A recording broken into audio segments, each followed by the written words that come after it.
Hozir sizlarga haloli bilan bo'lgan insonlarda o'sha 5 ta layfhak aytaman, qilinishi kerak bo'lgan chora-tadbirlar. Birinchisi bu jinsiy aloqadan keyin bog'l qilinishi. Bu birinchi navbatda ya'ni o'sha spermaning maniyalarning oxirigacha chiqib ketishini ta'minlab beradi. Bu virusni yuqmasligi uchun qilinmaydi. Va albatta tana sovigandan keyin tana sovishi uchun 30-40 minut tashkil qiladi va 30-40 minutdan keyin ikkinchi holat, ya'ni dush qabul qilishini tavsiya qilamiz. Va uchinchi holat esa dushdan chiqqanidan keyin 200 ml suvni tana haroratiga yaqinroq bo'lgan temperaturada yoki bo'lmasa xona haroratiga yaqinroq bo'lgan temperaturada suvni ichishni tavsiya qilinadi. Nega aynan suv?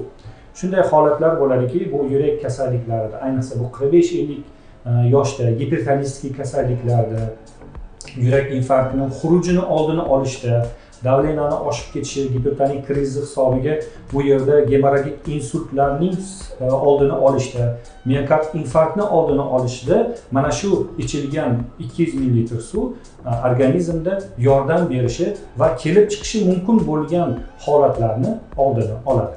Va to'rtinchi holat esa ayolingiz bilan, ya'ni halolingiz bilan gaplashib, u yerdagi bo'layotgan jarayonlarni garmonichniy holatdagi sizga nima yoqdi, ayolingizga nima yoqdi va u yerdagi bir-biringizga bo'lgan iliqlik holatda munosabatlarni tiklashingiz va bir-biringizga bo'lgan muhabbatingizni to'laqonlik etishingiz zarur hisoblanadi. Mana shu narsa er-xotinni bir-biriga bo'lgan muhabbatini, bir-biriga bo'lgan oiladagi chambarchas bog'lanishini va bu natijasida farzandlarni ham sog'liq-saloha farzand o'stirishida zamin bo'lib qoladi.